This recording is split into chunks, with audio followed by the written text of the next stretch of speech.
Welcome back to the Raw Mind Talk. In studio, we have David Sempala, and he's trying to deconstruct for us sustainability and the step-by-step methods or steps that we can incorporate in our daily so that we can be part of the agenda. And he has given us an in-depth discussion from where he realized the problem, acquired information, went on to also now start an organization that puts sustainability into practice. He has given us the 3 steps, the 3 people that are concerned, you from a family level, government, and the international level. But now we want to ask him very interesting questions when it comes to sustainability.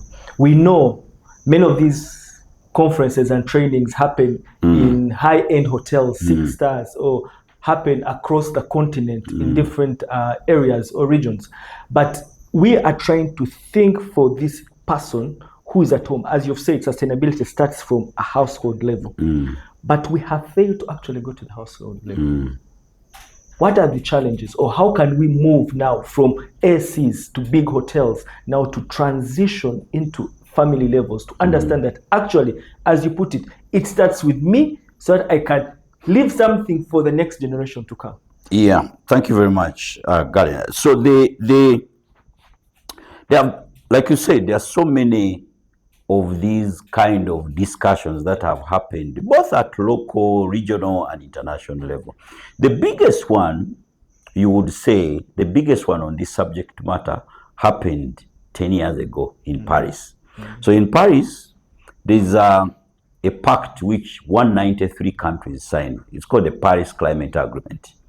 So the Paris Climate Agreement kind of identified that this is a problem we have, because 97 or 98% of scientists have unanimously agreed that there is a problem of climate change and it is happening. You understand? Now, because of that, and it's affecting the world. And we can't run away from it. And we can't run away from it. So back in 2015 in Paris, countries, 193 countries of the world, agreed and say, you know what? We need to put this issue as part of the global strategic agenda. It meant that each and every country had to come up with what you call national determined contributions towards changing climate in a better way. And the main purpose at that time, or 2015, 10 years ago, is to ensure that the world reduces its global warming capacity. We don't go up to 2 degrees, at least we come below at about, the target was about 1.5 degrees Celsius. Because we agree that climate change is happening, and we may not necessarily solve the whole problem, but we need to reduce the rate. We need to reduce the speed at which we are moving. I forgot to tell you a statistic at the beginning when we are deconstructing climate change. The warmest years ever in the world happened in 2018 and 2024. Like in the world, there has never been That was so soon. That was so soon, 2024, recently. Yeah. So that's when we've got the hottest temperature ever. So we want to ensure that we reduce. We reduce. We are not necessarily going to tell you that we want to get back to normal, but we reduce at the rate at which we are running. It's like you cruising from Kampala to Kabale at a supersonic speed, and somebody tells you, you know what, reduce. You know, and it's not telling you to stop. That's what I'm saying. We're not telling people to stop on industrialization. We are not. Exactly. We're not telling you to stop cooking because you need to eat, but we're telling you to reduce on everything we do and recycle everything we do. And part of the reducing is to recycle. So that agreement happened in 2015 in Paris, and all countries set targets. However, there are countries that have actually moved. You understand? Because each country had to come up with its own way of looking at its country in its own way. So countries like Nordic countries have really improved, and I think EU came up with the EU agenda. Africa was still lagging behind, largely because of poverty. Poverty is affecting us in many ways. And there are also other avenues. Not all it's not all bad situation. There are avenues that are likely to come. There are new players that are coming in, especially in investing in green growth activities, in green finance. So the movement is trying to ensure that private sector gets involved, because you see, private sector is very important. Private sector is what transforms the world in most cases. So there are things we want to look at. So, for instance, I'll give you a scenario. You could have a mother in a rural area, in a village like Ruoji in Ruel, and this mother sits on a 2-acre piece of land, and in that land, maybe she inherited it from her father, but in that land there are like 10 trees, and she needs to take her child to school. What should she do? Should she say, and somebody, gardener, comes from Kampala and say, I need these trees so that I want to cut wood. You understand? At the moment, the way we are moving, more likely, because of she needs the money, she's going to give gardener. But these trees could be 20 years and they are producing a lot of carbon credits. So part of the discussions that are going on is to ensure that we provide some sort of carbon money. And carbon money can come from industrialists who wants to offset. Because this lady has 10 trees, but these trees are producing carbon footprints that are helping the world. And then there is one who is making money outside in Kampala who is polluting. So if he's making money, can she come and pay this lady so that she doesn't cut these trees? These trees stay there. So in the future, in the next couple of years, you're likely to see program agendas that are going to come, which is going to pay people for their forests. And this is what likely to happen from the industrialized countries of the world. They could be able to bring in money, and you get paid for keeping your forest. True. Because now these are things that are going to support the community. Because I don't have money to take my child to school, I may need money in my forest. So there are things that are going to come up with. But the others which are coming up with, to be able to translate, you have to speak to the policymakers at national level and also to industrialists. The industrialists need to raise their ambition into investing into sustainable revolution. There are things that sustainable technologies should come up, things like solar irrigation schemes should come out to help local people. Solar panels should come up to help local people. Solar, there are lots of what in Uganda we call it, where you keep post-harvest programs, where you could build it and add a solar panel. I'll give you an example. Like in my office, or on top of my office, we have now installed a solar panel, so we don't have any umeme issues there. So, and the purpose why we are investing into that, because we don't want umeme to affect, or umeme or EDCL to affect our productivity. So that's why we installed the solar panel. So you want this solar movement to come up more. You want the entire green money to start flowing into the rural areas, so that people have access to money, to economy, to put some monetary alternatives into the things. So there are so many things, but it has to be done both at the structures or the policies have to be done at country level, so that they create an enabling environment to allow a local person to do something. And that's what these agreements which you talked about happening in the ECs, in the SCs, are supposed to discuss, but also implement. Go to the grassroots. Or come up with a policy that will allow. So for instance, if you say there are things that are still going on in the world, things like carbon tax to be embedded to industrialists. So if a carbon tax is introduced, for example, I'll give you an example. A company like a Pepsi or Coca-Cola or Uganda Brewers or Nile Brewers, they are producers of products. They employ many people. We don't want them to go away. because they contribute to our national GDP. But if you're able to produce, to get carbon tax from them, then you get this tax and invest it in the rural communities. And then you provide free education. That means you're not, affecting the locals so much. So those things have to come up. Things like sustainable procurements have to be embedded into our game. So organization work with sustainable suppliers. Things like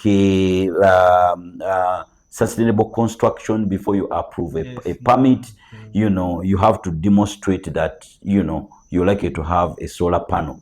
So just like we bring electricity into this house, we should be mandated by the law to have a solar panel on top, so that you don't create pressure. So the policies have to translate, and it can only translate through reducing the knowledge gap, coming up with a legal environment, a legal and regulatory environment, and also coming up with financial incentives and financial infrastructures to support the locals to be able to embrace this kind of activities. I was listening, and you talked about, as you've ended saying, we need those financial muscles to support the locals so they can be able to embed these policies, these projects in. But I was thinking, you talked about the tree, that old lady who has 5 trees.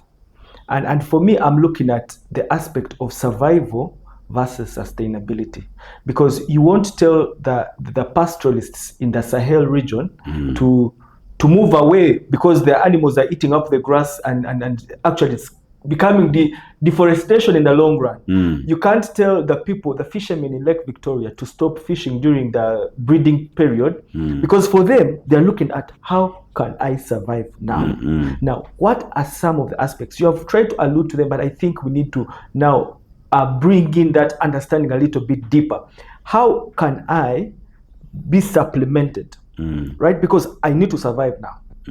And if I have those 3 trees and my child has to go back to school, you cannot tell me to save for the future. This is sustainability, this is blah, blah, blah. At this point in time, I need the money. So how can we broaden to look at the survival aspect and how it correlates with sustainability? Because the main thing is we really need to put into perspective about this money thing. I think the world has become more greedier. We are more greedy. Those who are earning a lot, they are earning a lot. A lot, yes. You understand? And you need, and companies have to reflect. Yes.